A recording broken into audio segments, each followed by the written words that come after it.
اسكندر نجا عقرقر مجماري اسكندر ناي اسكندر عقرقر قلقليهم اوكي سلطان سلا زي دليو شجر يلنتو تمرتكو نتناي فانو تمرت دقيفو ولو ناي فانو تمرت دقيفي ነገር ግን سلطان حزي احز توهيلتا توهاو سلطان اي تقبلان سلطان زي دليم بري لهم زلطفون ري له هم يكون اسكندر ناي عقرقر مجمري يازيا عقرقر جميرو لحزي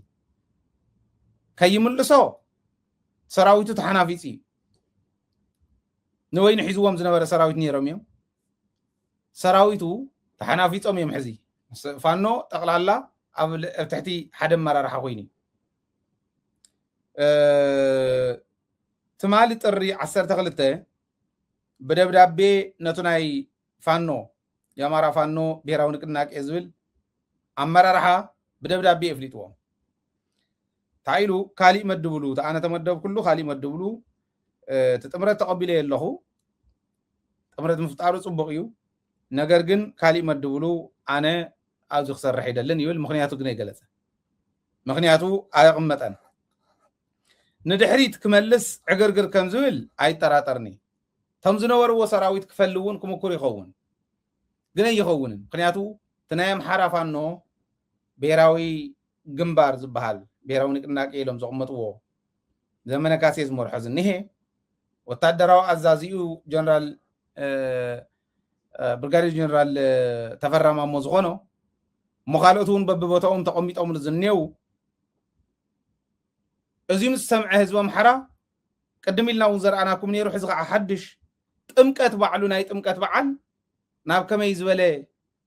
ናይ ሓጎስ ዕልልታ ከም ዝቀየርዎ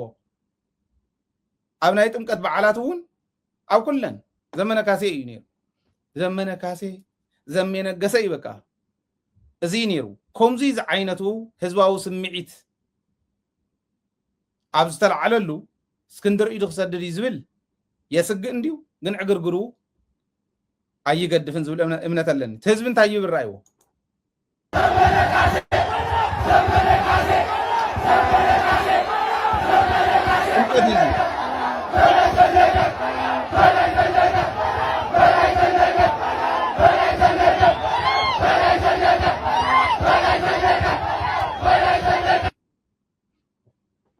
በላይ ዘለቀ ዘመነ ካሴ ገለ ይውዝ ባህልኒ እዚ ደብረ ማርቆስ እዩ ርግጽ ከምቱ ዘፈሉ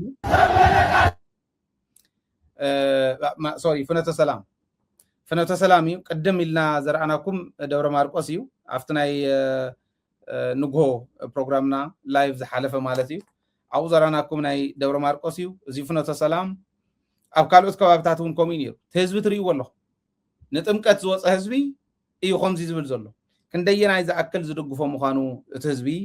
ነቱ ናይ ፋኖ ምምዕርራይ እዩ ዘርኢ ማለት እዩ ናልባሽ ደጊምኩም ክትርኢ